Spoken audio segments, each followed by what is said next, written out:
altura para dizer que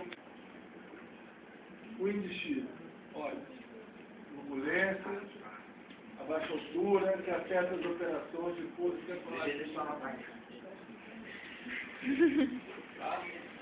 Essa é uma das turbulências mais perigosas. Como eu tinha dito também, o piloto tem 15 segundos para identificar que entrou numa área de índice e tomar as medidas para que ele consiga escapar. O índice é nada mais nada menos que as correntes descendentes que saem das células ou das nuvens como unimos. Essas correntes descendentes se chocam com o solo, formam vórtices, e esses vórtices aqui, eles vão afetar adversamente o pouso, igual nesses filmes que nós vimos. A diferença é que o índice é um vento, primeiro, não tem direção definida. Porque esse roda-moinho aqui, esse vórtice, parte da aeronave está sendo jogada para cima, parte para baixo, parte para a direita, parte para a esquerda, é um turbilhão mesmo. Muito perigoso. Mas sempre ele é proveniente de um CB? Não, eu posso ter o índice orográfico. Tá? Tem gente que fala microbuster, tem gente que chama de downbuster. São tipos. É a mesma coisa? Não. Existe uma diferença entre o microbuster e o downbuster. Mas eu não vou falar isso para vocês.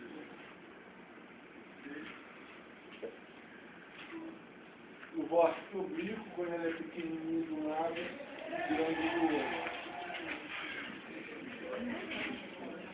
Turbulência associada a deslocamento de massa de ar. Vai lá reclamar de nós. Tá?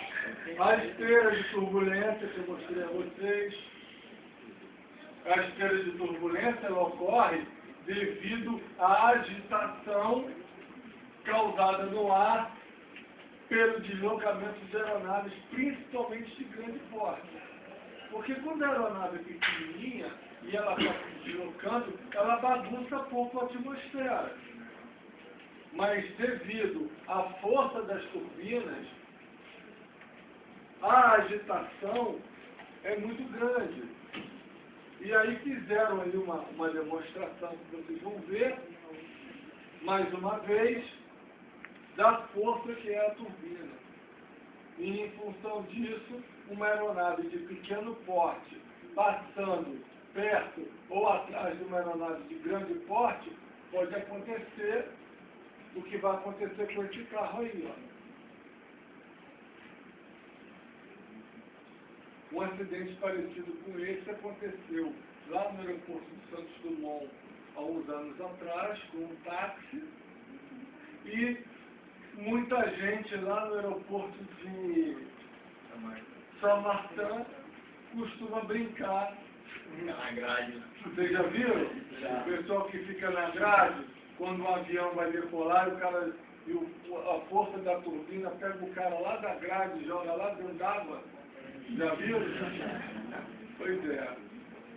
Busque, procure esse, eu não vou pegar agora na internet para a gente não perder mais tempo. Mas procure em casa, pode ir lá, aeroporto de São Martin, que vocês vão ver, existem vários vídeos no YouTube que mostram esse tipo de coisa. E outra coisa, ó, quando eu tenho muita água no ar, eu consigo ver esses vórtices aqui, ó, chamada esteira de turbulência, turbulência de ponta de asa, formados pelas aeronaves, principalmente quando ela está ali na pista, quando ela está começando a dar potência e decolar, você consegue ver.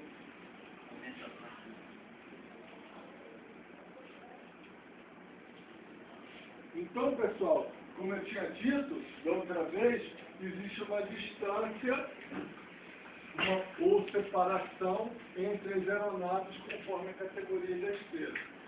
Então, eu tenho uma aeronave de categoria pesada e de uma leve, essa leve tem que ficar bem distante, porque o ar né?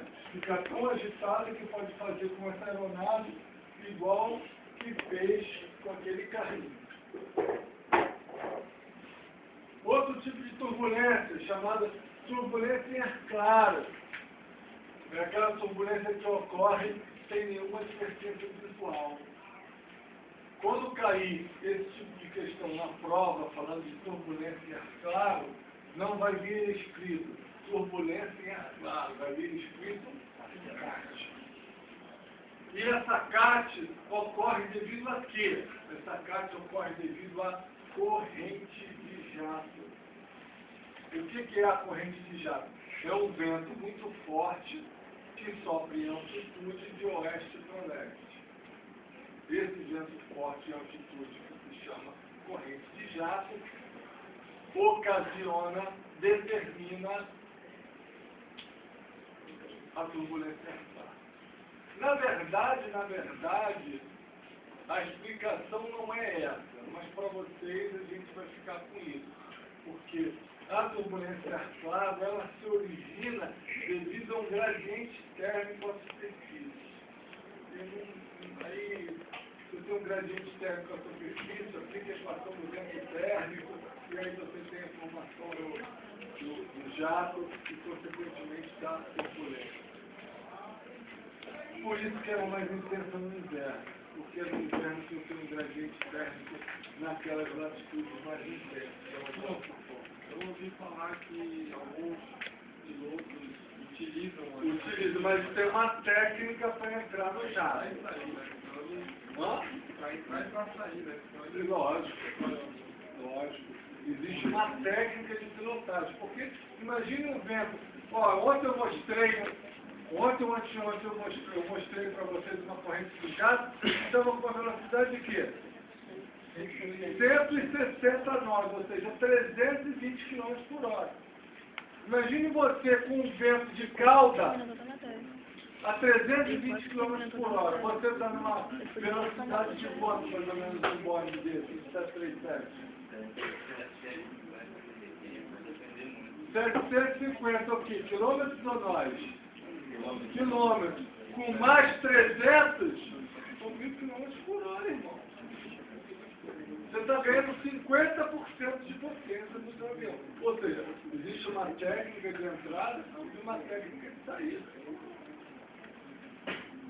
Não é qualquer piloto que sabe fazer isso. Massa de ar, sim, da luz aí. Massa de ar todo mundo já assistiu, que é o finalzinho da aula de ontem, não é? Todo mundo já assistiu? Prepare-se para a prova. Até mais.